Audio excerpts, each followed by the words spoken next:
탄핵 심판으로 파면된 박 전 대통령이 법원에 출두했습니다. 전직 대통령에 대한 사상 처음 이뤄지는 구속영장 실질 심사이기 때문에 출석부터 심사 내용, 또 이후 결론까지 국민들의 관심이 쏠리고 있습니다. 네, 이 시각 세 분의 전문가 모시고 관련 이야기 나눠보겠습니다. 안영환 전 새누리당 의원, 박수현 전 민주당 의원, 강신업 변호사 나와 있습니다. 안녕하세요. 안녕하십니까. 네, 어서 오십시오. 박 전 대통령이 영장 심사를 받으러 법원에 출두했습니다. 어떻게 보면 첫 번째 전직 대통령의 법원에 출두, 의미부터 좀 짚어보겠습니다. 안영환 전 의원부터 이야기를 해주시죠. 일단 안타까운 일이죠. 우리 현 정사에 다시는 되풀이해서는 안 될 그런 불행한 일입니다. 또 이제 다른 한편으로는 대한민국의 헌정 시스템이 돌아가고 있는, 또 사법 시스템이 돌아가고 있는 그런 측면도 볼 수가 있는 거거든요. 사실 죄를 저질렀다고 의심되는, 위법한 행위를 한 것으로 추정되는 그런 행정부의 수장, 헌법기관에 대해서 한국의 사법 시스템이, 헌정 시스템이 어떻게 처벌할 수 있는가를 쭉 보여준 사례입니다. 자, 헌법기관인, 가장 중요한 헌법기관 대통령이 위법한 행위를 한 것으로 추정이 됐다고 할 때 의회에서 탄핵을 의결합니다. 그러나 이것은 의회의 탄핵이라는 것은 다수의 행포일 수도 있는 겁니다. 또 정치적 판단일 수도 있는 겁니다. 이것을 확실히 정리해 주는 것이 사법부, 헌재에서 그 정리를 해준 거예요. 헌재에서 이제 의결을 내렸습니다. 그래서 자연이 됐습니다. 자연이 된, 그럼 이제 진짜 이 자연에게 과거 대통령 제시의 죄를 저지른 것에 대해서, 또 저질렀다고 추정되는 것에 대해서 이제는 법적 절차가 시작되는 것이죠. 그런데 이제 재미있는 것은 우리나라 이 사법 시스템에서는 구속까지를 자꾸 정치적 의미를 부여하는 경우가 굉장히 많습니다. 검찰총장의 결단, 헌재마저도 정치적 판단, 국회는 더더욱 그렇죠. 그런 이런 정치적 판단이 사실 국민들이 생각했다고 하는 그 시스템이 오늘로서 끝나는 겁니다. 그래서 오늘 이제 구속영장이 발부되든 발부되지 않든지 간에 하면은 정말 제대로 사법 시스템 안에 들어가서 이제 재판을 받게 되는 것이죠. 그렇다면 이제 많은 논란이 이제 일단락이 될 겁니다. 이제 재판만 받으면 되기 때문에 이제 재판 과정에서 이후 문제가 따로 따져지겠죠. 그래서 오늘 그 영장이 발부되든 발부되지 않든 간에 그동안에 박근혜 대통령과 관련된 탄핵 정국의 일단락이 지어진다. 이제 사법 시스템에 들어가기 때문에 다시 말하면 박근혜 대통령이 이제 역사 속으로 들어가는 그런 의미도 있는 것이죠. 알겠습니다. 탄핵 시스템 이후에 어떻게 보면 이제 법원으로 넘어가는 부분이 오늘 시작될 것이다라고 이야기를 해주셨고, 박수현 전 의원. 네, 지금 말씀 주신 대로 참 대한민국이 아프고 국민이 안타깝습니다. 다시는 이런 일이 있어서는 안 되겠죠. 어쨌든 인간적 도리로 본다면 국가 원수 수반이었던 대통령이 구속되느냐 마느냐 이런 사실을 놓고 굉장히 안타까움이 있습니다만, 저는 두 가지 측면을 생각합니다. 인간적 측면이 인간적 측면이고, 지금 대한민국 민주주의가 붕괴되고 세계인들이 바라보는 대한민국의 국격이 상당히 지금 무너져 있는 것 아니겠습니까? 법과 정의 원칙이 무너졌습니다. 지금 대한민국이 아픈 만큼, 국민이 안타까운 만큼 우리는 이 기회를 통해서 인간적 도리보다는 법과 정의를 바로 세우는 그런 모습들을 통해서 대한민국 민주주의를 다시 일으켜내고 세계인들이 바라보는 대한민국의 국격을 진짜 높이는 것이 어떤 것인가를 정확히 정리하고 새 시대로 나아가야 한다, 이렇게 생각을 하고 있습니다. 이제 더도 말고 덜도 말고 정치적 고려나 인간적 고려 이런 것보다도 어떻게 결론이 날지는 모르겠습니다만 법과 원칙대로 하는 모습을 보여주기를 바랍니다. 네, 강신업 변호사는 어떻게 보셨습니까? 네, 두 말씀하신 대로 굉장히 안타까운 일이고요. 이런 일이 더 이상 벌어지지 않아야 되겠죠. 네. 하지만 법적으로만 본다면 말이죠. 오늘은 박 전 대통령이 정치적 책임을 떠나서, 그리고 도의적 책임을 떠나서 법적으로만 평가받는 날입니다. 그래서 과연 구속을 하는 것이 타당한가 여부를 판단하는 것이거든요. 네. 지금 혐의가 있느냐 없느냐 그것도 중요하지만 구속 여부가 어떻게 되느냐 이것이 중요한 것이거든요. 다시 말하면 영장 실질심사라고 하는 것은 형식심사가 아니라 실질심사입니다. 그래서 영장을 발부하는, 검사가 영장을 청구했는데 이 영장의 청구에 어떤 타당성이 있는가를 판단하는 것이고요. 네. 그래서 오늘은 다른 것들을 제외하고 과연 구속 상태에서 재판을 받는 것이, 또 수사를 받는 것이 타당한가, 아니면 불구속 상태에서 재판과 수사를 받는 것이 타당한가, 이 점에만 주목해서 집중해서 그렇게 검찰과 또 변호인이 변론해야 되고 당사자도 마찬가지고요. 법원도 그것에 의해서 판단해야 된다, 이렇게 봅니다. 네, 영상보다 사진 한 장이 주는 느낌이 또 다르기도 하는데, 오늘 아침 박근혜 전 대통령의 출두 모습을 보겠습니다. 10시 9분 정도였습니다. 자택에서 나오는 박 전 대통령, 약간의 미소가 띈 모습으로 자신의 친박 의원들과 인사를 가볍게 목례를 나누고 차에 올라탑니다. 눈만 보이는데 그리고 나서 옆에 많이 서 있던 지지자들 향해서 손을 흔들고 살짝 올려서 손을 흔드는 모습도 카메라에 포착이 됐습니다. 얼굴 표정이 이제 그렇게 밝지는 않은 모습을 보이면서 차 유리창에 손을 대고 있는 모습이 보이고요. 그리고 나서 이제 법원에 도착해서 들어올 때까지 이제 걸어가기 시작합니다. 문 앞에 자택 앞을 나설 때보다는 상당히 굳어진 얼굴 표정으로 걸어 나가고 있고 잠시 뒤에 이제 올라갈 부분을 쳐다보면서 향해서 눈빛을 주고 있습니다. 포토라인의 앞에 서서 이제 기자들의 질문을 할 것으로 예상이 됐지만 그 포토라인은 그냥 지나쳐서 앞으로 걸어 나가게 됩니다. 이렇게 계단을 통해서 321호 법정을 향해 올라가는 박근혜 전 대통령의 모습이고요. 지금은 아마 휴식 시간이 거의 끝나가는 것 같고 잠시 뒤면 다시 심사가 시작될 것으로 보이고 있습니다. 법원 앞에서 어떻게 보면 이제 찬성과 반대 측의 집회가 보이고 오늘 아침 박 전 대통령 자택 앞에서도 이런 시위의 모습이 보였습니다. 약간의 물리적 충돌도 보였는데 어떻게 보였습니까, 안 전 의원님? 네, 지금 뭐 자택 앞에서 모인 분들은 정말 열렬 지지자들이죠.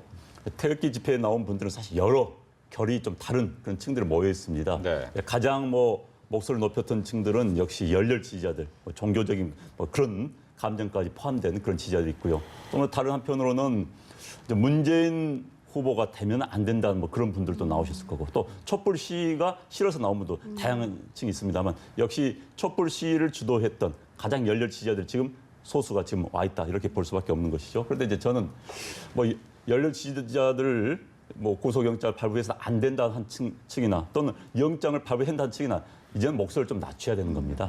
사법부의 판단을 기다려야 되는 겁니다.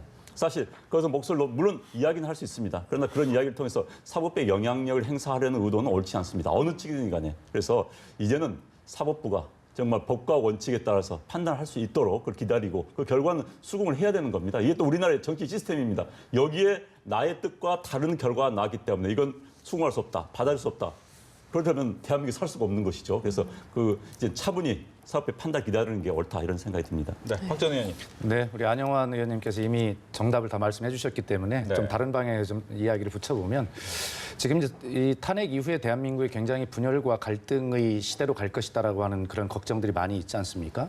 그런데 이건 거꾸로 뒤집어 보면 사실은 대통령을 탄핵해야 된다, 또 대통령을 구속해야 된다라고 하는 여론이 압도적으로 많은 것은 사실입니다. 그렇기 때문에 이 분열과 갈등이라고 하는 것은 반대 찬성 여론이 팽팽하게 붙어서 서로 양보 안 하고 막 이럴 때를 분열 갈등이라고 하는데 아마 지금은 어느 때보다 이 사안들을 놓고 국론은 통일이 되어 있다 저는 그렇게 생각을 합니다. 다만 지금 말씀하신 대로 저렇게 아주 적극적인 지지자들 이런 분들이 인간적인 도리로 나와서 그런 안타까움을 표시할 수 있지만 네. 저런 것들이 오래 가지는 않을 것입니다. 어차피 지금 아까도 제가 말씀을 드렸습니다만 대한민국이 새로워지는 길은 결과적으로 지금 말씀하신 선진 민주적 시스템, 민주주의 이런 것들이 제도를 잘 작동하게 하는 그런 곳에 우리 국민이 지혜를 모아가야 된다고 생각을 하고요. 그래야만 우리가 이 아픔을 통해서 대한민국이 얻을 것을 얻어나가지 않겠습니까? 이런 아픔을 겪고도 대한민국이 새로워지지 않는다면 아프기만 하고 얻을 것은 없고 성장이 안 되는 것이죠. 그래서 어쨌든 저렇게 하시는 분들, 지금 말씀하신 대로 찬성과 반대에 대한 이 사법부에 대한 어떤 압력이나 압박을 행사하는 그런 행태는 좀 자제돼야 된다. 이제 좀 자제하고 좀 냉정하게 대한민국의 현재와 미래를 위해서 함께 고민하는 그런 시대로 좀 나아가야 된다 이런 생각을 갖습니다. 네. 강 변호사님, 그런데 어떻게 보면 이제 네. 재판부한테는 저런 모습이 좀 부담이 되지 않습니까? 글쎄요, 그런 거는 이렇게 돼 있습니다. 이제 영장을 이제 발부할 때 말이죠. 네. 국민의 법 감정도 사실은 고려할 수 있다라고 되어 있습니다. 네. 그 영장 실무 그 자료집이 있거든요. 거기에 보면은 국민의 법 감정을 만연히 배척하고 말이죠. 그렇게 이제 판단하는 것은 바람직하지 않다라는 말이 있거든요. 그래서 저런 것들도 이제 어떻게 일부의 어떤 그 의견이 아니고 전체 국민의 일반화된 의견이라면 상당히 그 영향을 미칠 수 있다고 볼 수 있겠죠. 그렇지만 지금 몇 사람이 하는 그거 가지고 그것이 영향을 받는다고는 볼 수 없고요. 지금 어쨌든 간에 저런 의견마저도 우리가 이제 수용할 수 있을 정도의 이제 민주주의가 성숙했고요. 그리고 저는 이 장면에서 절차적 정의가 이제 우리가 현실화되어 가고 있다는 것을 봅니다. 그래서 저번 헌법재판소도 마찬가지였지만 지금도 이제 검찰의 수사를 통해서 영장실질심사를 하게 돼 있지 않습니까? 지금 그것이 이루어지고 있는 것이고요. 그래서 일부 뭐 또 다른 의견을 가진 사람들이 그 정치적 의견을 표출하는 것은 또 하는 대로 그대로 수용을 하면 될 것이고요.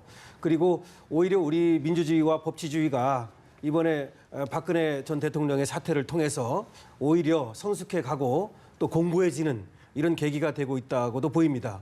저번에 이정미 재판관이 퇴임하면서 법지 의도, 법의 도리라고 하는 것은 전고, 처음에는 고통스러운 것이나 이장미, 그러나 길게 보면 이롭다, 이런 말을 했습니다. 네. 그래서 지금 어떻게 보면 법으로 따지니까 박 전 대통령은 좀 괴롭고 박 전 대통령을 지지하는 사람들도 상당히 슬프고 애통할 수 있겠죠. 하지만 이것이 대한민국 민주주의를 바로 세우고 법치주의를 바로 세우는 그런 길이라고 생각하면 뭐 충분히 감내할 수 있지 않나 생각합니다. 네. 앞서 오늘 오전에 출두 전에 친박계 의원들이죠. 윤상현, 최경환, 김태훈, 이우영, 또 이완영 의원들이 자택을 방문했거든요. 네. 어떤 얘기를 좀 나눴을까요? 글쎄 뭐 길게 이야기할 수 있는 분위기는 아니죠 사실. 굉장히 어둡고 딱한 분위기인데 아마 뭐 건강 조심하시라 그리고 잘 될 것이다 이런 덕담을 했을 거로 생각이 됩니다. 또 그에 대해서 박근혜 대통령 성격이 무슨 뭐 말을 길게 하는 그런 성격도 아니기 때문에 뭐 할 말도 없었겠지요. 다음에 또 그 격려하러 왔다고 그럴까요? 또 그런 그 배웅을 하러 온 친박 의원들도 정말 뭐 찹찹했겠지요.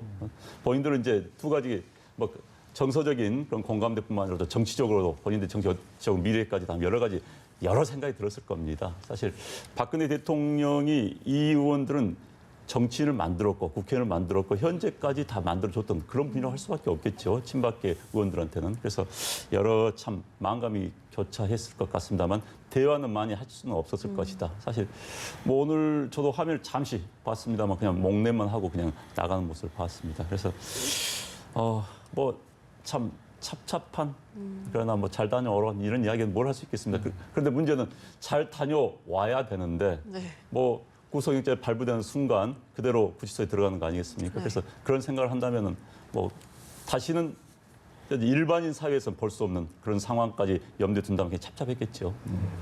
그렇습니다. 예. 어떻게 보면 이제 친박 의원 중에서 핵심 네. 의원들이 이제 와서 모였는데 어떤 생각을 하고 있을까요? 예, 지금 말씀하신 대로 오늘 아마 영장 실질심사를 받고 난 후에 실질적으로 구속이 될 수도 있기 때문에 아마 마지막 그런 것까지 대비해서 또 염두에 두고 그렇게 인간적 도리상 간 것으로 일단은 보입니다. 그러나 지금 여기에 가신 분들을 우리가 소위 삼박이라고도 하지 않습니까? 삼성동, 친박 이렇게 해가지고 박근혜 대통령을 끝까지 정치적으로 옹위하겠다라고 하는 그런 모습들로 비춰서 사실은 청와대에서 퇴거 이후에 국민들로부터 좀 지탄을 받고 안 좋은 모습으로 또 이 극렬 지지자들을 더 이렇게 어떤 모이게 하는 이런 구심점 역할들을 해왔단 말입니다, 이분들이. 그래서 앞으로 인간적 도리는 오늘 같은 경우에 하는 것은 맞고 뭐 잘했다 이런 생각을 갖습니다만 자칫 저것이 어떤 아주 핵심 친박들을 정치적으로 묶는 어떤 상징적으로 발전이 되지 않도록 국민에 대한 정치적 도리는 또 다른 것이다라고 하는 그런 생각들을 저기 가신 분들이 충분하게 정치적 입장까지도 잘 고려해서 앞으로 그렇게 처신을 하고 또 국민을 위한 정치를 함으로써 대통령을 탄핵에 이르게 한 그런 어떤 핵심 세력으로서의 잘못을 반성하는 그런 모습을 보여야 되겠다 이런 생각을 갖습니다. 네. 강 변호사님, 네. 어떻게 보면 이제 처음 검찰에 소환됐을 때 그리고 영장 실질 심사를 받으러 갔을 때 어떻게 많이 느낌이 다릅니까? 오늘은 상당히 얼굴이 좀 굳어 있었습니다. 아까 보니까요. 사실은 그 들어가면서 이렇게 허공을 바라보는 모습 보면 눈물이 촉촉히 젖어 있는 것이 보입니다. 그리고 얼굴도 상당히 좀 잠을 못 잔 것 같고요. 네. 그런데 우리가 이제 인간적으로 돌아가 봅시다. 뭐 대통령이라는 것을 떠나서요. 네. 그것은 사회적 신분에 지나지 않습니다. 인간은 크게 차이가 없거든요. 그래서 우리가 이제 변호인의 어떤 방어 조력이라든지 피의자의 방어권을 왜 그렇게 우리가 강조하는가? 자신이 말이죠. 저 입장이 되면 그 누구라도 굉장히 그 혼란스럽고 그리고 멘붕이라고 그러죠, 소위. 이런 상태가 됩니다. 그래서 변호인은 보호자인 것입니다. 그러니까 어린아이를 갖다가 부모가 보호하듯이 저 상태가 되면 변호인이 반드시 필요한 것이고 그래서 변호인이 없으면 국선 변호인이라도 붙여가지고 그 방어권을 실질적으로 보장하는 것입니다. 그래서 이제 검찰에 갔을 때에는 검찰은 사실은 상대방입니다. 그래서 그쪽에서는 이제 이쪽을 공격하는 것이고 그렇죠. 여기서는 방어하는 것이고 이런 입장이어서 거기서는 뭐 예우도 일부 해줬고 이렇지만 오늘은 이제 심판받으러 가는 겁니다. 그러니까 검찰과 이 피의자가 일종의 선수인 거고요. 법원은 판사는 심판자의 입장에 있는 것이죠. 그렇기 때문에 특별한 예우 같은 것을 따로 하지 않았습니다. 뭐 티타임이라든지 이런 것을. 근데 어쨌든 지금 말이죠. 검찰에서야 그날 뭐 들어간다 하더라도 바로 뭐 구속되거나 그럴 가능성은 그게 많지 않았거든요. 물론 긴급 체포를 할 수도 있지만 그럴 가능성은 많지 않았고요. 근데 오늘은 경우에 따라서는 삼성도 자택으로 돌아가지 못합니다. 그리고 서울구치소로 갈 수도 있고요. 그렇기 때문에 저 입장이 상당히 난감하고 그리고 난처할 것이라고 생각이 되고요. 다만 아까 말씀드린 대로 저는 변호인 입장에서 변호사 입장에서 그렇게 생각합니다. 박 전 대통령의 어떤 제가 혐의가 중대하고 잘못이 있다 하더라도 오늘은 충분하게 자신의 어떤 입장을 피력하고 네. 왜 내가 구속되면 안 되는가? 나는 구속이 되지 않는다 하더라도 수사와 재판에 성실히 임할 것이며 그리고 내 방어권을 충분히 보장받을 수 있도록 불구속 상태에서 재판과 수사를 받을 수 있게 해달라. 이렇게 아마 변호인과 피의자가 얘기할 것으로 박 전 대통령이 얘기할 것으로 보이고요. 네. 그런 것들이 어쩌면 판사의 마음을 움직일 수도 있는 것이니까요. 하여튼 양쪽이 최선을 다해서 영장실질심사에 임해야 된다고 생각합니다. 예. 사실 구속과 불구속의 차이는 피의자 입장에서 보면 하늘과 땅 차이입니다. 당장 내일 아침에 수의를 입고 구금이 되는 거하고 집으로 돌아가서 따뜻한 밥을 먹을 수 있는 거하고 정말 천지 차이죠. 네. 게다가 이제 특히 정치인들에게는 구속이라는 것은 그거 끝나는 겁니다. 물론 이제 대통령하고 좀 다르겠지만 현재 국회의원이나 그렇죠. 뭐 정치인들 예로 들어본다면요. 우리가 뭐 정두원 전 의원 같은 경우 구속이 됐습니다. 대법원에서 무죄 판결이 나왔습니다. 그러니까 정치적으로 엄청난 타격을 받았습니다.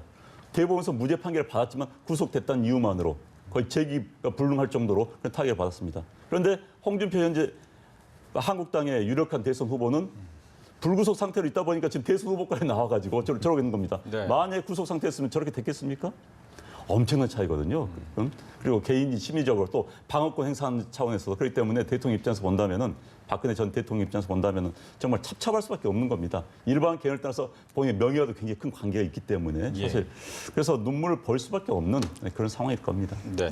오늘 10시 반부터 시작이 된 심사가 지금 약 2시간 정도 지난 다음에 1시부터 휴정에 들어갔었습니다. 잠시 쉬면서 아마 점심 식사를 도시락으로 한 것으로 알려지고 있고 2시부터 조금 전인 2시부터 다시 재개가 됐다라고 이야기가 들리고 있습니다. 오늘 좀 긴 하루가 될 것 같다라는 얘기가 나오는데 뭐 박 전 의원께서는 어떻게 보면 착잡한 표정 이 부분에 대한 얘기를 더 듣고 싶습니다. 예. 박 전 의원님. 아까 저 대통령 법원에 도착하는 대통령의 표정이 청와대에서 삼성동으로 퇴거할 때의 표정이나 며칠 전에 검찰의 소환 조사를 받을 때의 표정과도 확실히 다른 것이 느껴지지 않습니까? 네. 얼굴도 굉장히 좀 마르고 초췌하신 이런 느낌이 나고 또 표정에서 앞의 두 경우만 하더라도 사실은 굉장히 좀 웃음도 띠시고 여유도 있어 보이시고 그래서 어떻게 보면 반성할 줄 모르는 거 아니냐 지금 뭐 상황이 어떤 건 모르는 건 아니냐 이런 비판도 사실 있을 정도로 여유를 좀 보이셨거든요. 근데 오늘은 굉장히 여유 자체가 없고 눈물도 보이시는 것 같고 뭐 이러시는 것 같은데 저걸 바라보는 저도 야당 정치인입니다만 야당 정치인 입장에서 봐도 참 안타깝고 안 됐습니다. 어쨌든 그런 뭐 안영환 의원님 말씀하신 대로 본인은 얼마나 지금 속이 타겠습니까? 사실은 오늘 집에 돌아가지 못할 가능성이 더 많아 보이는 그런 날인데 뭐 그런 측면에서 보면 본인이 아마 이런 생각도 드실 거예요.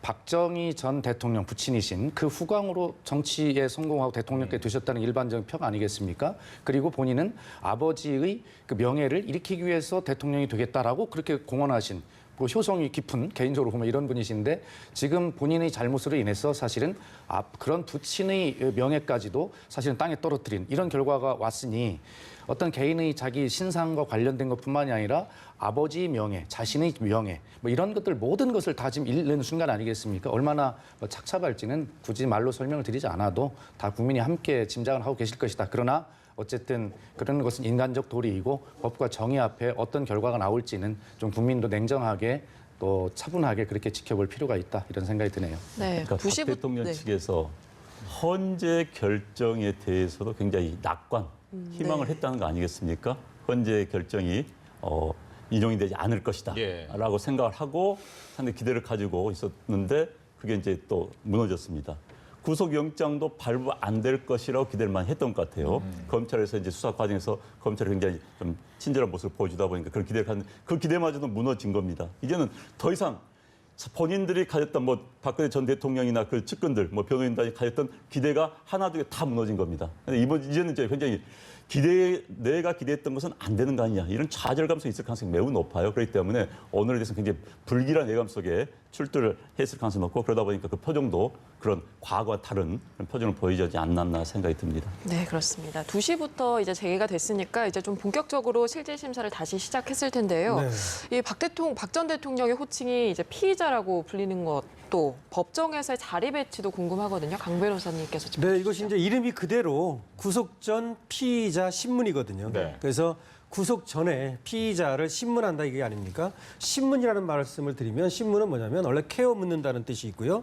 또 하나는 당사자, 여기서는 피의자인 박 전 대통령이죠. 또는 이해관계인의 진술을 법원이 들어본다는 의미를 갖습니다. 그러니까 증인 신문할 때 신문하고는 다른데요. 네. 여기서는 법원이 개입한다는 의미이기 때문에 신문이 들어가는 겁니다. 증인 신문할 때는 변호인이 뭐 신문을 하든지 검찰이 신문하든지 이렇게 되지 않습니까? 그래서 직권적 요소가 강하다라는 얘기고요. 그래서 법원에서 피의자한테 직접 물어서 그 상황을 판단해 보는 것이고요. 그래서 이제 피의자라고 부르는 것은 법원에서는 기본적으로 이 가치 중립적인 단어를 씁니다. 그래서 구속 전 피의자 신문이기 때문에 피의자라고 부르는 것이고요. 이 자리 배치는 말이죠.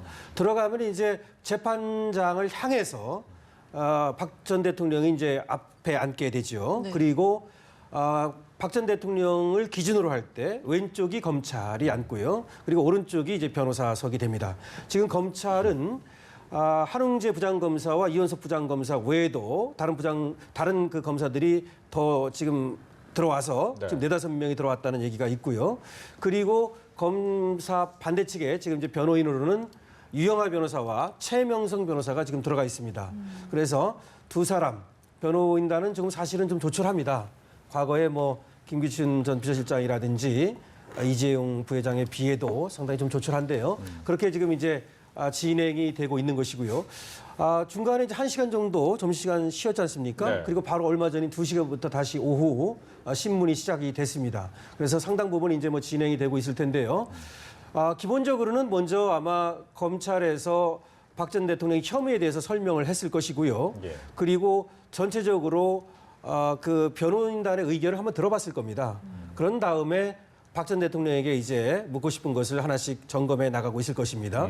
그 전에 검찰에서는 3일간의 여유를 가지고 이 기록을 검토했지 않습니까? 네. 그러면서 메모도 해놓고 이제 확인할 것을 다 점검해 놓습니다. 네. 포스트잇도 붙여가면서 말이죠. 그래서 12만 쪽이 되기 때문에 그때 다 이렇게 할 수는 없는 것이고 봐가면서 질문할 것을 만들어 놓죠. 그런 다음에 이제 확인하고 지금 이 과정이 이제 반복되고 있다, 계속되고 있다 이렇게 봐야 되겠죠. 예, 말씀하신 것처럼 뭐 500쪽 분량에 220건이나 되고 12만 쪽, 이재용 삼성전자 부회장이 10배가 넘는 양이기 때문에 상당한 시간이 걸릴 것이다. 라는 예상이 나오는데 안 전 의원께서 보시기에 가장 많이 얘기가 나올 게 어떤 죄일까요? 뇌물죄로 역시 생각하시나요? 뇌물죄겠지요. 뭐 그게 사실 가장 확실한 혐의일 수도 있고 또 앞으로 논란이 될 수 있는 혐의입니다. 그 혐의가 그렇기 때문에 뇌물죄 부분이 가장 컸을 것 같고요.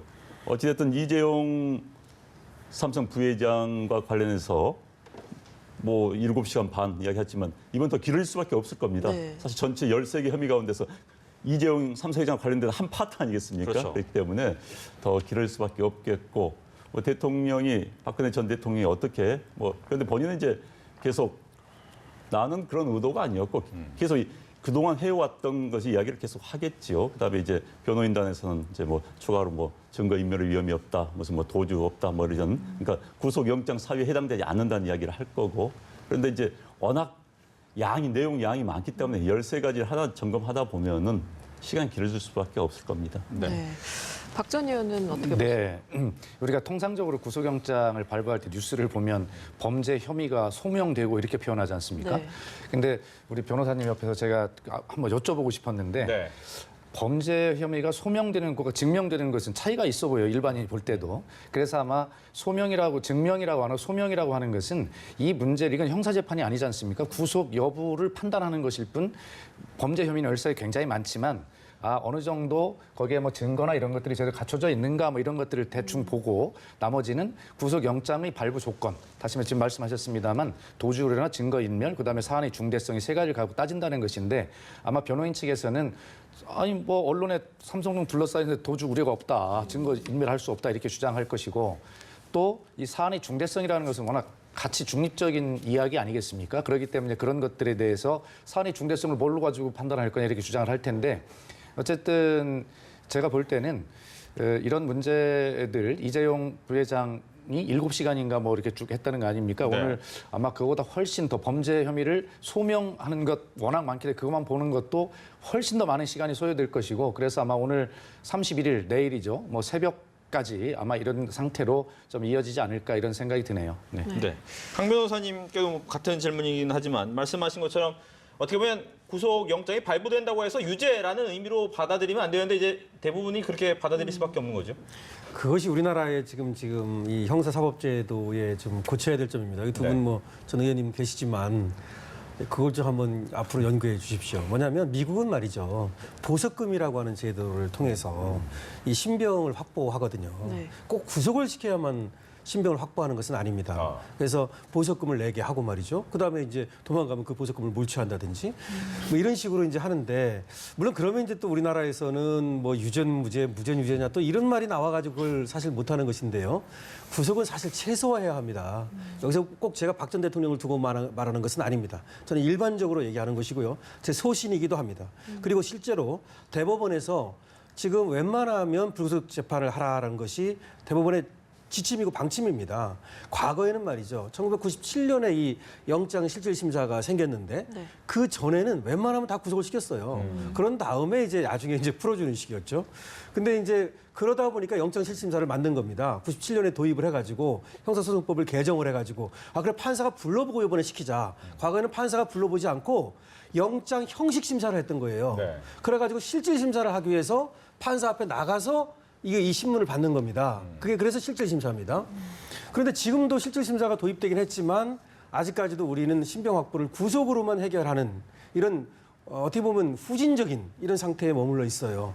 그래서 이제 그런 건데 어쨌든 뭐 지금 박 전 대통령의 경우에는 사안이 중대한 것은 뭐 분명합니다. 그런데 사안이 중대하다고 해서 반드시 구속시키는 것은 아닙니다.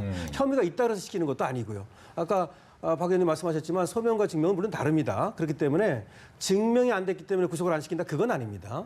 그래서 범죄 혐의가 어느 정도 인정되면 그것은 넘어갈 수 있습니다. 네. 근데 그 다음에 이제 도주의 우려니 증거인멸의 우려니 이런 어떤 구속의 필요성과 사유 아닙니까? 네. 근데 여기에서 우리가 이제 지금 박 전 대통령 같은 경우는 도주의 우려 부분은 크게 문제가 안 될 수도 있어요. 그런데 증거인멸의 우려가 이 부분이 크게 지금 걸리고 있는 겁니다. 그리고 더군다나 청와대에 지금 많은 직원들이 그대로 남아 있고 거기 압수수색이 제대로 안 된 상태에서 증거인멸이 지금도 이루어지는 것이 아니냐라고 하는 의혹이 있는 것이고요. 그다음에 기계적으로 말이죠. 그 사안이 중대하면 그리고 그 뇌물죄, 이 부패 범죄 말이죠. 그리고 공범이 있는 범죄, 그리고 사안이 복잡한 범죄, 그리고 혹시 다른 어떤 증인이나 공범에게 우애나 내지는 부당한 협박을 가할 수 있는 가능성이 있는 범죄.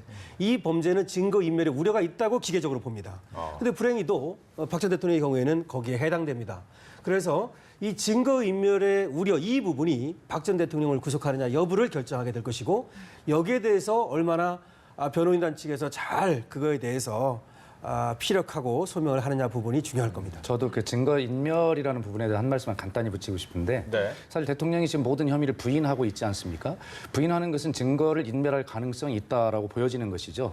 아마 스스로 자승자박이 되는 것이 아닌가 이런 생각이 들어요. 또 지금 말씀하신 대로 청와대 참모들이 그대로 남아있는 상황에서 엊그제 어떤 언론의 보도에 의하면 이 문서 파쇄기를 최순실 국정농단 사태가 벌어진 이후에 무려 26대나 청와대가 조달 신청을 했다는 건 아니겠습니까? 다시 말해서 아니 갑자기 필요하지 않던 이 문서 파쇄기가 왜 최순실 사태가 터지자 26대나 그렇게 구입을 해야 됐을까라고 하는 그런 어떤 객관적인 정황들이 있는 것이거든요. 그러나 그런 것은 뭐 본질적인 것은 아니고 어쨌든 박근혜 전 대통령이 어쨌든 모든 혐의를 전면 부인하고 있는 것 이것이 증거인멸의 가능성하고 연결이 되는 것 아닌가 이런 생각이 듭니다. 네. 지난 검찰 조사 얘기도 이제 조금씩 흘러나옵니다. 그 당시 이제 박 전 대통령이 격한 감정, 나는 정말 받은 것도 없는데 이렇게까지 해야 되느냐 이런 얘기를 좀 많이 쏟아냈다고 하는데 오늘은 어떨까요? 비슷한 이야기가 되지 않을까요? 네. 사실 뭐 판사가 물어보는 거 확인하는 질문이 많을 겁니다. 검찰에서의 진술을 바탕으로 해서. 그런데 뭐 비슷한 반응을 오히려 더 격한 반응 또 더 눈물 짓는 그런 모습이 더 많이 보여줄 수가 있을 것 같습니다. 사실 저는 이제 구속이라는 말씀, 저도 구속 수사는 굉장히 저도 기본적으로 뭐 박근혜 대통령을 떠나서 좀 그건 아니라고 생각을 합니다. 뭐 대한민국 헌법에도 불구속 수사의 원칙이 돼 있는 거고요. 그런데 네. 이제 우리는 자꾸 잘못 생각합니다. 우리 뭐 광화문 촛불시도 가면 누구 구속해, 누구 구속해. 구속은 처벌이 아닙니다. 네. 극단적으로 수사의 편의를 위한 것입니다. 그리고 또 수사라는 것은 사실 법원에 가면은 검찰 측, 즉 국가 권력과 한 미약한 개인이 법정에서 싸우는 겁니다. 그렇다면 국가 권력에 대해서 개인은 약할 수밖에 없기 때문에 그 방어권을 충분히 보장해 줘야 되거든요. 그럼 구속된 사람 묶어놓고 한다는 것은 그 1대1의 싸움이 아닌 겁니다. 선발 묶어놓고 싸우는 겁니다. 그러나 무죄 추정의 원칙에 따라서 그러니까 유무죄를 다투는 그런 상황이 있는데 그래서 구속을 시켜놓고 한다? 저는 기본적으로 반대를 하고 그래서 이번은 이제 우리가 사실 구속이라는 게 그러나 우리는 현실적으로 처벌 의미가 굉장히 강합니다만 우리 이제 일반인들부터 그 사고의 틀 좀 바꿔야 된다는 생각입니다. 무조건 구속해버려. 그런데 이제 이게 재밌는 게 이 구속권이 검찰이 힘을 쓰는 가장 큰 권한입니다.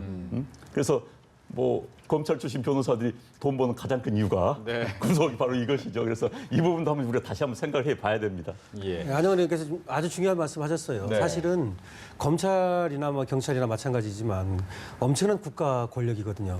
여기에 대해서 일 개인이 지금 1대1로 맞서는 건데 그래서 이제 변호인이 중요한 겁니다.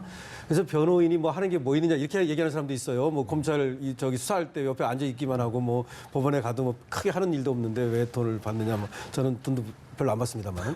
근데 그렇지 않습니다. 이게 변호인이라는 제도가 굉장히 중요한 제도고요. 그래서 인권 침해라든가 내지는 혹 있을지 모르는 어떤 사법적 어떤 부당한 권력 행사 이런 것들을 이제 막는 것이고요. 그래서 오늘도 2명의 이제 변호인이 들어가 있는데 사실은 최명성 변호사는 저하고 아주 가깝습니다.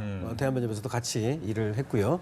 그리고 뭐 자주 만나고 이런 사이인데 굉장히 침착합니다. 나이는 많지 않지만 침착하고 아주 신중한 성격이어서 오늘 영장실질심사에 아주 적합한 이런 분이라고 생각이 되는데요. 네. 어쨌든 있는 그대로 뭐 소명을 해서 구속 사유가 있다면 시켜야겠죠. 하지만 금방 얘기했던 것처럼 불구속 재판이 원칙이라는 점, 또 무죄 추정의 원칙 이런 것들도 또 간과되지 말아야 될 하나의 제 원칙이죠. 예. 지금 이제 마치 저희가 지금 이야기를 하는 것이 사법제도 개혁이라고 하는 일반론으로 발전하다 보니 이 시청하시는 시청자들께서 자칫 우리가 그 패널들이 박근혜 대통령 구속시켜서는 안 된다라고 하는 이야기를 하고 있는 것 아닌가 오해하실 수도 있겠는데 네. 아마 지금 일반적으로 보면 힘없는 한 개인과 막강한 권력이라고 하는 구조 맞습니다. 그러나 박근혜 대통령을 힘없는 한 개인이라고 할 수 있을까? 이 특정에서 본다면 그런 어떤 시각은 우리가 오늘 토론의 본질에서 좀 벗어난 것 아닌가 이런 생각이 들고 박근혜 대통령께서 사실은 증거인멸이라고 하는 걸 그동안에 보면 한번 되짚어 보면 네.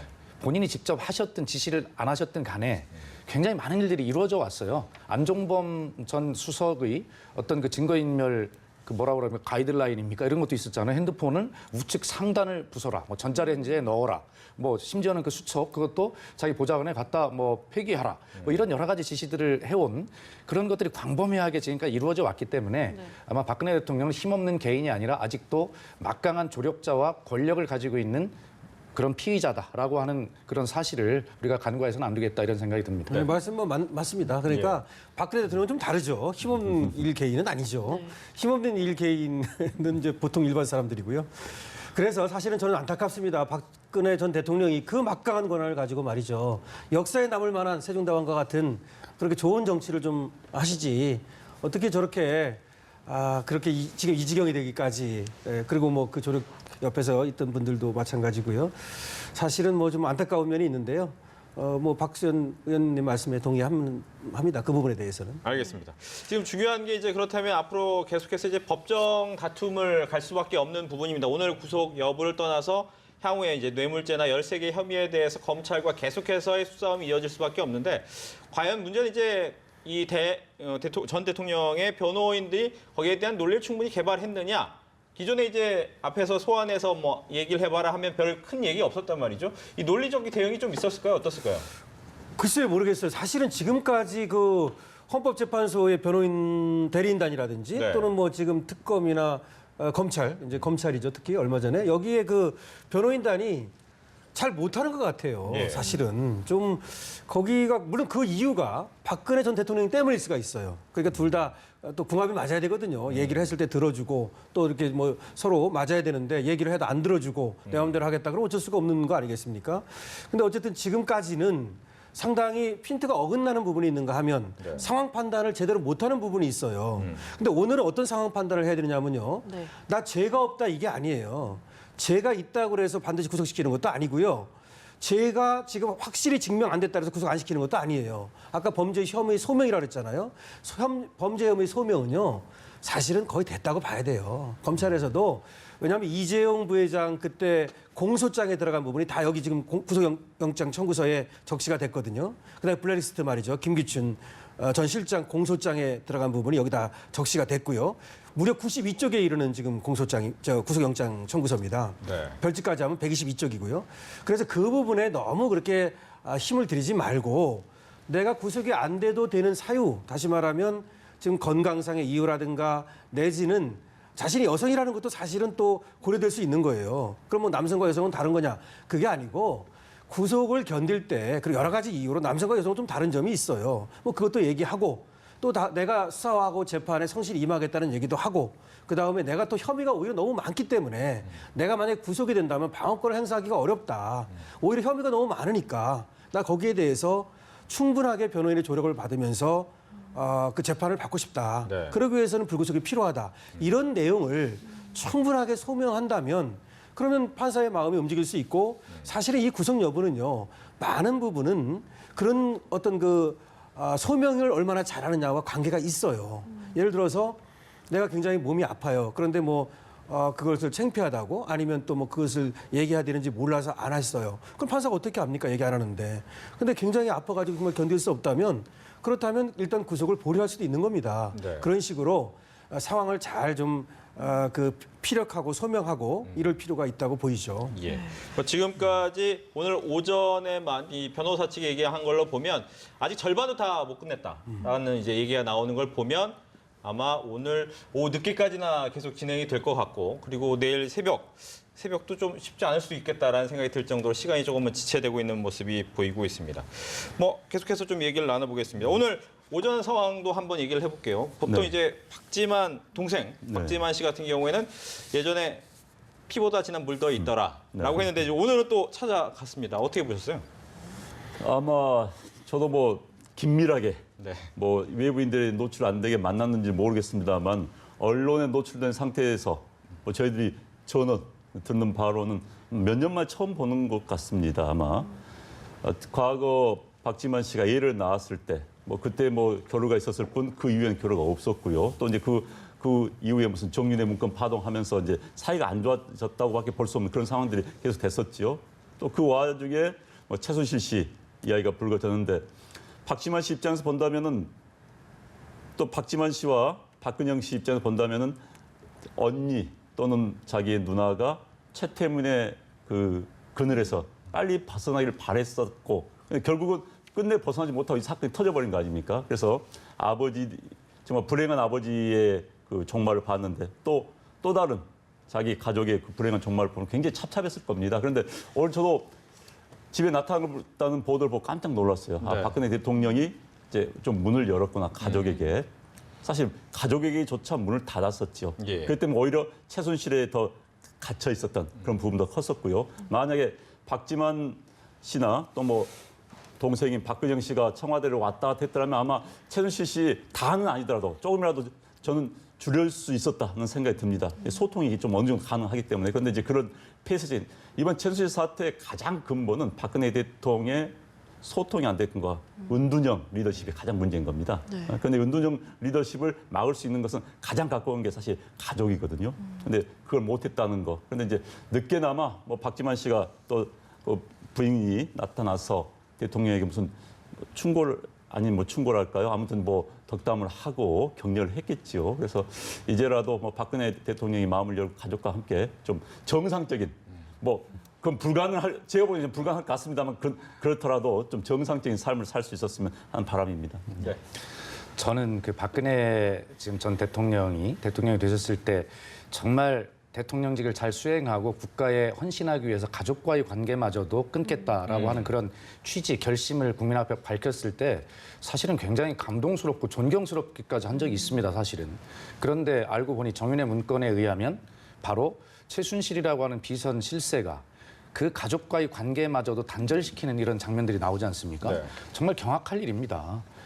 그래서 그 대한민국의 현대사 40년이 최태민 씨로부터 시작해서 최순실까지 40년을 대한민국의 최씨 일가의 검은 그림자가 이렇게 뒤에서 조종하고 있는 것 같아요. 그래서 마치 저도 어떤 생각이 하면 제 뒤에도 최씨 일가의 검은 그림자가 있는 것 같은 그런 느낌이 들 정도인데 네.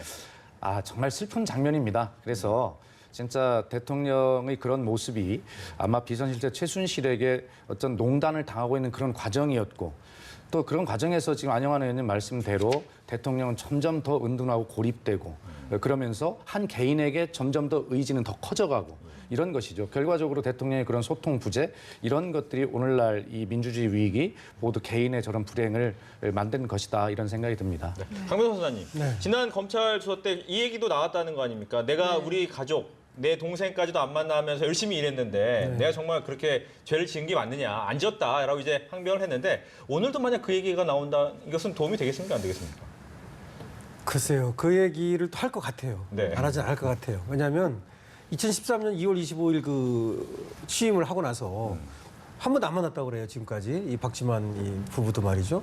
그 12살이라고 그러는데 그 세연군인가요? 그 굉장히 봄을 1호라고 2007년에 그 경선할 때는 그쵸, 그렇게 조카. 이제 아끼는 네. 조카인데도 아마 그거는 어떤 이유인지는 모르지만 그 측근의 어떤 비리 같은 거를 제어하기 위한 견제하기 위한 그랬던 것 같아요.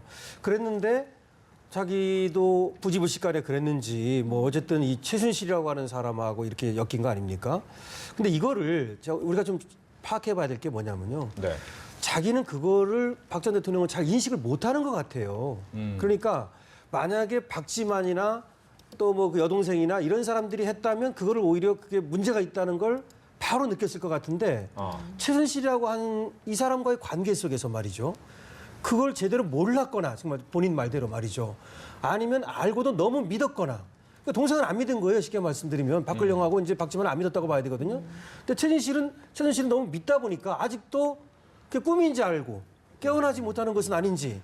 그래서 오늘도 그 얘기 할 것 같아요. 네. 나는 이제 몰랐다. 그래서 아마 오늘은 그 골이 끊기에 나설 것 같은 생각은 들어요. 그러니까 최순실하고 나하고는 나는 몰랐다.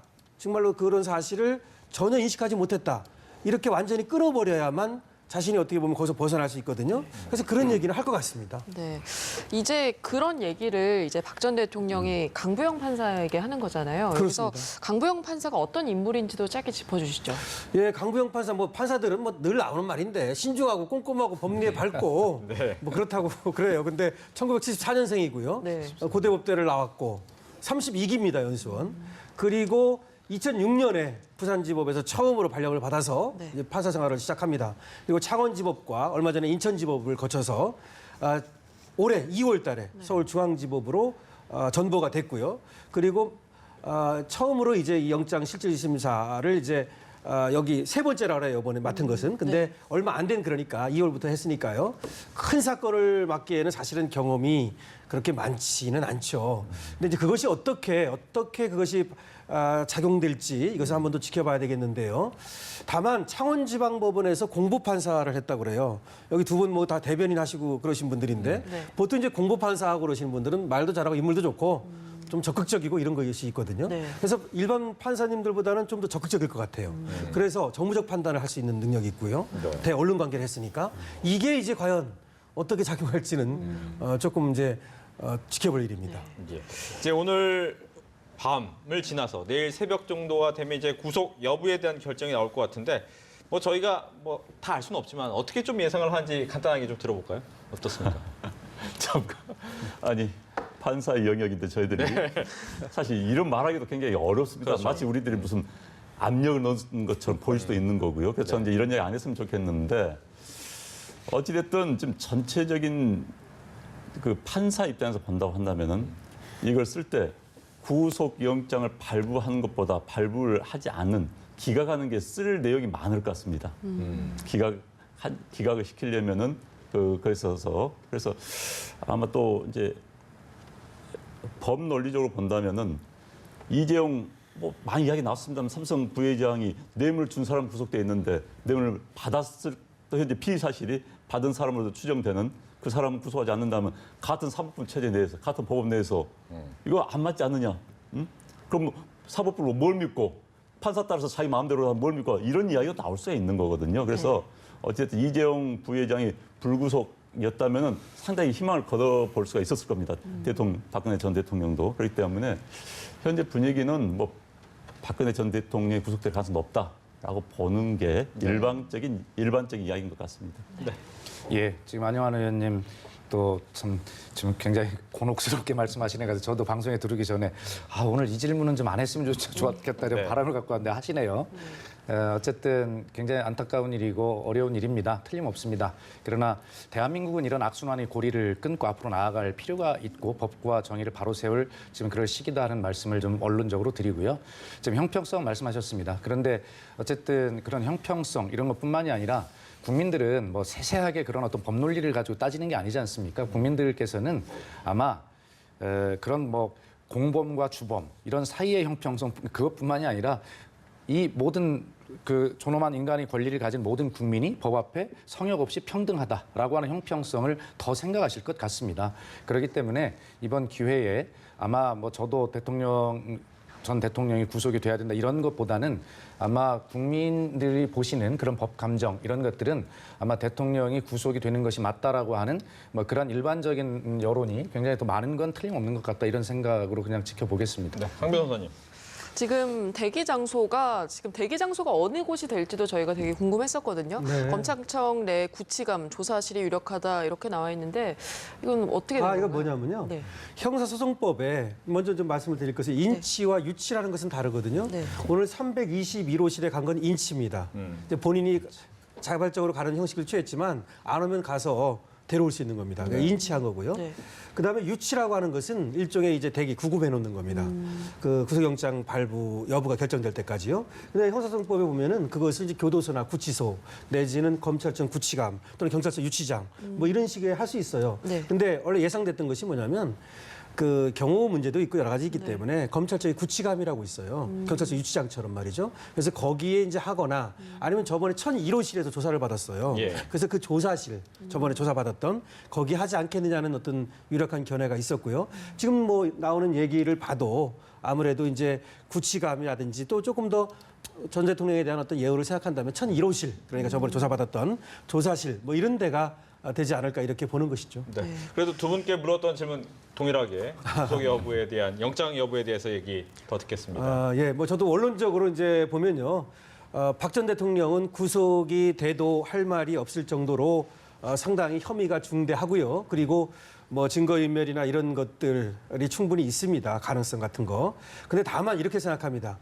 법이라고 하는 것도 그리고 또 이 절차 지금 이제 영장 실질 심사 절차 아닙니까? 이 절차라고 하는 것은 늘 흐름이 있을 수 있고 변동이 있을 수 있어요. 네. 정치가 생물이라고 그러는데 다시 말하면 지금도 역동적으로 변하고 있는 겁니다. 하루에도 그러니까 지금 강부영 판사가 검찰 얘기를 들을 때에는 구속시켜야 되겠다라고 하다가도 또 피의자 얘기를 들어보니까 이거 뭐 안 시켜도 되겠는데 뭐 그럴 수도 있어요. 그렇기 때문에 이렇게 말씀을 드리겠습니다. 구속 가능성이 많다. 하지만 박 전 대통령이 전체적인 틀 속에서 자신의 잘못을 인정하고 다만 내가 하나하나의 혐의에 대해서는 법원에 가서 변호인의 조력을 충분히 받으면서 다투어보고 싶다. 네. 그리고 나는 증거인멸하지 않을 것이고 그리고 도망가지 않을 것이며 재판과 수사에 충분히 협조하겠다. 이런 것들을 판사의 마음을 움직일 정도로 한다면 영장이 기각될 가능성도 있다. 이렇게 말씀드리겠습니다. 네. 이제 문제는 정치권 얘기를 또 질문을 드려야 될 것 같은데 이 박근혜 전 대통령의 신병에 따라서 과연 정치권 대선을 워낙 조기 대선이 치러지기 때문에 문제가 있을 것이냐 어떻게 보면 좀 영향력이 있을 것이냐라는 부분에 대한 궁금증이 생깁니다. 특히 보수층에서의 결집 얘기도 좀 나오기도 하고요. 이 부분을 어떻게 보고 계셨는지 박안 전 의원께서 이걸 먼저 해주시죠. 이것도 참 곤혹스러운 이야기입니다. 뭐 사법부에 우리가 이제 법과 원칙에 따라서 결정을 하는데 이것에 따른 정치권 이해득실을 따진다는 것도 이게 타당하지 않다고 생각이 들거든요. 그런데 이제 뭐 질문을 주셨으니까 저는 이제 수의를 입은 전직 대통령의 모습이 과연 어떤 국민들에게 영향을 미치고 어떤 파급효과가 있을 것인가. 사실 영향이 있을 것 같습니다. 특히 이제 연례 지지자들에게는. 그러나 이제 또 한편으로는 뭐 대통령의 수일림 모습이 하루는 비추겠죠. 또 이제 앞으로 이제 현재대로 재판은 뭐 대선 이후에 재판을 할 것 같습니다. 그렇다면 그 동안은 내일에 사라지는 겁니다. 저는 어찌됐든지 간에 이걸로 일단 좀 정리가 됐으면 합니다. 제가 모두에서 말씀드렸지만은 이른바 최순실과 관련된 국정농단 사건이 이제 사법부로 넘어가는 겁니다. 이제 재판 결과 보고 정말 죄가 있으면은 자연인 박근혜는 처벌받는 것이고 죄가 없으면 자연인 박근혜는 무죄에서 다시 집으로 돌아가면 되는 겁니다. 그래서 이제는 냉정히 지켜볼 뿐이고 이제 박근혜 대통령과 관련된 모든 것은 이제는 역사로 넘어갔으면 좋겠습니다. 네. 우리의 미래가 더 중요한 거 아닙니까? 언제까지 우리가 박근혜 하고 살 수 있겠습니까? 이제는 이걸 계기로 해서 우리가 이제 앞만 보고 대통령 선거는 사실 과거를 파는 선거가 돼서는 안 됩니다. 미래를 향한 선거가 돼야겠죠. 그런 의미에서 좀 이제 정리를 하고 넘어가는 계기가 됐으면 하는 바람입니다. 알겠습니다. 박 기자님. 예, 지금 그 보수 진영이 박근혜 대통령이 수위를 입은 모습이 보수 진영의 결집이나 선거에 도움이 되지 않겠냐는 바람도 일부 얘기를 하는 것 같습니다. 그런데 정말 참 저는 문제가 있다고 생각합니다. 이 국정농단 사태를 일으킨 이 과정을 보면 사실은 뭐 저는 야당 소속입니다. 야당도 책임이 없다라고 이야기하는 건 아닙니다. 정치권 전체가 함께 반성해야 될 책임이 있는 것이죠. 그러나 직접적인 더 책임을 져야 되는 것은 지금 우리 안영환 의원님 소속하셨던 그 새누리당, 지금의 자유한국당이죠. 정말 뭐 차이는 있겠습니다만 거기서 차이 따져서 뭐 하겠습니까? 책임져야 합니다. 그런데 거기에 대통령이 되겠다고 나서는 후보들이 무려 6분으로 시작했나요? 이게 지금 뭐 하는 일인지를 모르겠습니다. 반성할 줄 모르는 사람들이다. 이런 생각이 국민들로서는 할 수밖에 없지 않겠습니까? 거기에 보수 결집을 대통령이 수위를 통해서 바란다라고 하는 건 이건 인간의 도리가 아닌 것 같습니다.